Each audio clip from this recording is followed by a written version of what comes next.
নমস্কার বন্ধুরা, পাঁচমিশালি রান্নাঘরে আপনাদের সকলকে স্বাগত। আজকে বানিয়ে দেখাবো রুই মাছের কাবাব বা রুই মাছের টিকিয়া রেসিপি। খেতে দারুণ লাগে রেসিপিটা। দেখে ভালো লাগলে অবশ্যই লাইক শেয়ার করবেন আর কমেন্ট করে জানাতে ভুলবেন না আপনাদের কেমন লাগলো রেসিপিটা। চ্যানেলটিকে সাবস্ক্রাইব করে পাশে থাকা বেল আইকনটি ক্লিক করে নেবেন নতুন নতুন রান্নার আপডেট সবার আগে পাওয়ার জন্য। এখন বানিয়ে দেখাচ্ছি রুই ফিশ কাবাব বা রুই ফিশ টিকিয়া রেসিপি। রুই মাছের কাবাব বা টিকিয়া বানিয়ে দেখাবো। তার জন্য আমি এখানে নিয়ে নিয়েছি রুই মাছের পেটি, সিদ্ধ করা পেটি, বড় সাইজের দুটো পেটি নিয়েছি, কাঁটা ছাড়িয়ে রাখতে হবে। নিয়েছি রিফাইন অয়েল 5 টেবিল চামচ, নিয়ে নিয়েছি ব্রেড ক্রাম্বস 1 কাপ। এখানে একটা বড় পেঁয়াজ কুচি নিয়েছি, সাথে কয়েকটা কাঁচা লঙ্কা কুচি করে নিয়েছি 2-3টের মতো। 1 টেবিল চামচ আদা রসুনকে একটু ছিঁচে রেখেছি। এখানে নিয়েছি কিছুটা ধনেপাতা কুচি, কর্নফ্লাওয়ার নিয়ে নিয়েছি 2 টেবিল চামচ, হাফ টিস্পুন গোলমরিচ গুঁড়ো নিয়েছি, কাশ্মীরি লঙ্কার গুঁড়ো 1 টিস্পুন, আর এখানে ধনে জিরে শুকনো লঙ্কা নিয়ে নিয়েছি 1 টিস্পুন, নিয়েছি একটা আলু সিদ্ধ আর একটা ডিম সিদ্ধ, আর নিয়েছি স্বাদ মতো নুন। এখন প্রথমেই মাছের কাঁটাটা বেছে রাখতে হবে।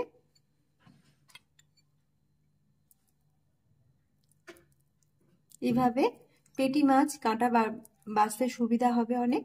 তো আমি এখানে মাছের শ্বাসটা বার করে নিচ্ছি। কাঁটা আর উপরের মাছের ছালটা আমি আগে থেকেই বাদ দিয়ে রেখেছি। তো এখন বেছে শ্বাসটা বার করে রাখছি।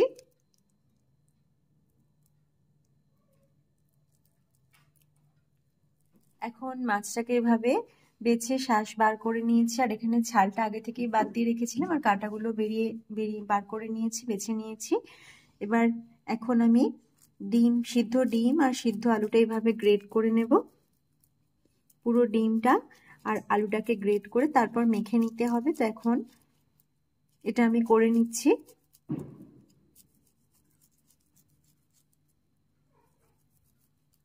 এটা খেতে দারুণ লাগে, সন্ধ্যার সময় বা স্টার্টারে এটা খাওয়া যেতে পারে, আর বানিয়ে নেওয়া খুবই সহজ।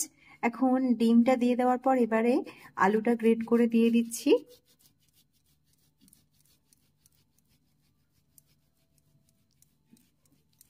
এখন সবকিছু গ্রেট করে নিয়েছি, এবার এর মধ্যে দিয়ে দিচ্ছি স্বাদ মতো নুন, গোলমরিচের গুঁড়োটা দিচ্ছি,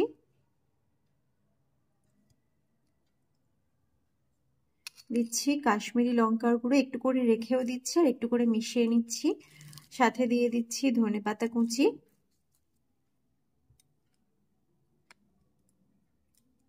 এখানে যে ভাজা মশলাটা বানিয়ে রেখেছিলাম দিয়ে দিলাম, আদা রসুনটা দিয়ে দিলাম, একটু ছিঁচে নিয়েছি, আর সাথে দিয়ে দিচ্ছি পেঁয়াজ কুচি আর কাঁচা লঙ্কা কুচি। এখন একটু ভালো করে মেখে নিতে হবে, আমি হাতে করেই মেখে নিচ্ছি।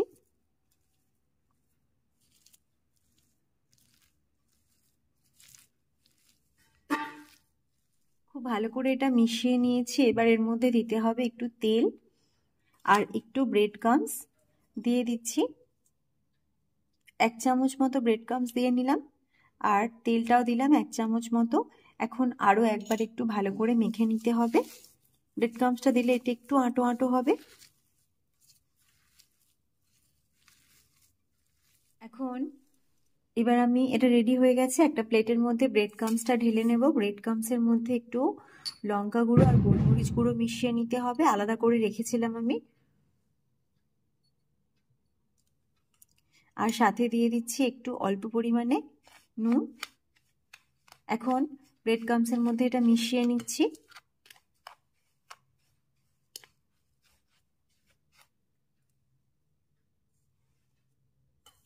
আর একটা বাটি নিয়ে নিয়েছি, এর মধ্যে কর্নফ্লাওয়ারটা দিয়ে অল্প একটু নুন মিশিয়ে নিচ্ছি, আর সামান্য জল ঢেলে একটা ব্যাটার বানিয়ে নিচ্ছি একটু পাতলা করে।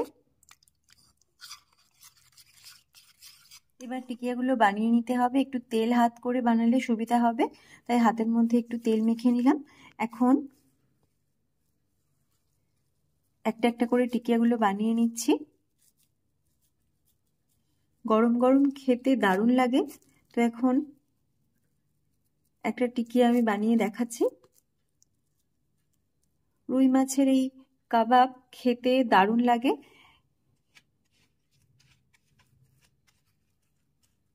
একটু ব্রেড ক্রাম্বসের মধ্যে এপাশ ওপাশ করে ভালো করে ব্রেড ক্রাম্বস লাগিয়ে নিলাম।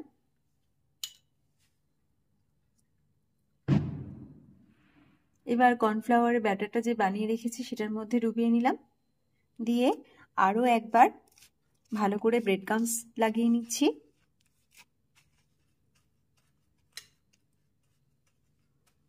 একদম রেডি হয়ে গেল। এভাবে আমি আগে কাবাবগুলোকে বানিয়ে নিচ্ছি।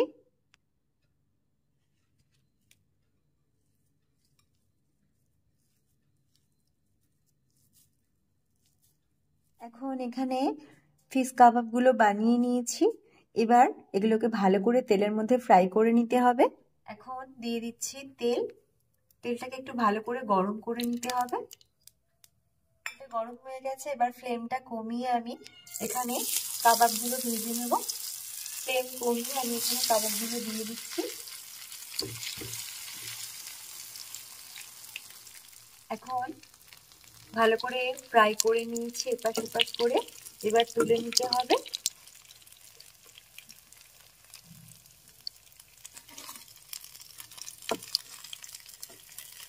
আর যেগুলো বাকি আছে সেগুলো ভেজে নিচ্ছি। ভালো করে এপাশ ওপাশ করে ঘুরিয়ে ফিরিয়ে ভেজে নিতে হবে। এখন একদম রেডি হয়ে গেছে রুই মাছের টিকিয়া বা রুই মাছের কাবাব। খেতে দারুণ লাগে, আপনারাও ট্রাই করতে পারেন রেসিপিটা।